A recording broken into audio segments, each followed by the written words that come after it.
මීට කල්ප ගණනාවකට පෙර ලෝකයේ සෝබිත නම් බුදුරජාණන් වහන්සේ කෙනෙක් පහළ වී සිටියාය. ඒ දිනවල මහ බල සම්පන්න ධර්මානුකූල රජ කෙනෙක් ජීවත් වුණා. ඒ තමයි සම්මත රජතුමා. මේ සම්මත රජතුමා වෙන කවුරුවත් නෙවෙයි. අපේ දෙවනි බුදුරජාණන් වහන්සේ වන කොණාගමන බෝධිසත්වයන් වහන්සේ. සම්මත රජතුමා සෝබිත බුදුරජාණන් වහන්සේ කෙරෙහි දැඩි ශ්‍රද්ධාවෙන් පසු වුණා. උන්වහන්සේ වෙනුවෙන් රජතුමා මහ සුදු පැහැති මණ්ඩපයක් ඉදි කළා. ඉන්පසු බුදුරජාණන් වහන්සේ ප්‍රමුඛ ලක්ෂ සංඛ්‍යාත මහ සංඝරත්නය මාලිගාවට වඩම්මවා දින 7ක් මුළුල්ලේ අති උදාර දානමය පින්කමක් පැවැත්වුවා.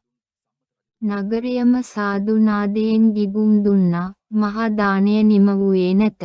සම්මත රජතුමා මහා සංඝරත්නයේ සෑම නමකටම වටිනා සිවුරු පූජා කළා. ඉන් නොනැවතුණු රජතුමා සෝබිත බුදුරජාණන් වහන්සේ වෙතට ගොස් ලොව ඇති ඉතාමත් අගන සිනිඳු වස්ත්‍ර යුගලක් පූජා කළා. ඒ උතුම් බුද්ධ ශරීරයට එම වස්ත්‍ර පූජා කරමින් රජතුමා සිතින් ප්‍රාර්ථනාවක් කළා.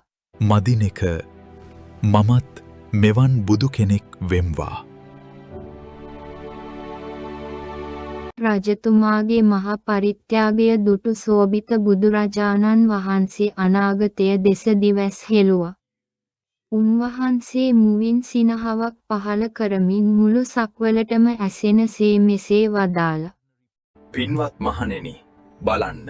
මේ මහා දාණය දුන් සම්මත රජතුමා දස මොහු සාමාන්‍ය කෙනෙක් නොවේ. මොහු මෙයින් මතු මහා පාරමිතා පුරා එළබන මහා භද්‍ර කල්පයකදී කොණාගමන නමින් ලොවට බුදු වන්නේ. එදා සෝබිත බුදුන්ගෙන් ප්‍රථම නියත විවරණය ගත් ඒ සම්මත රජු පාරමිතා පුරා අද අප වඳින කොණාගමන බුදුරජාණන් වහන්සේ බවට පත් වුණා.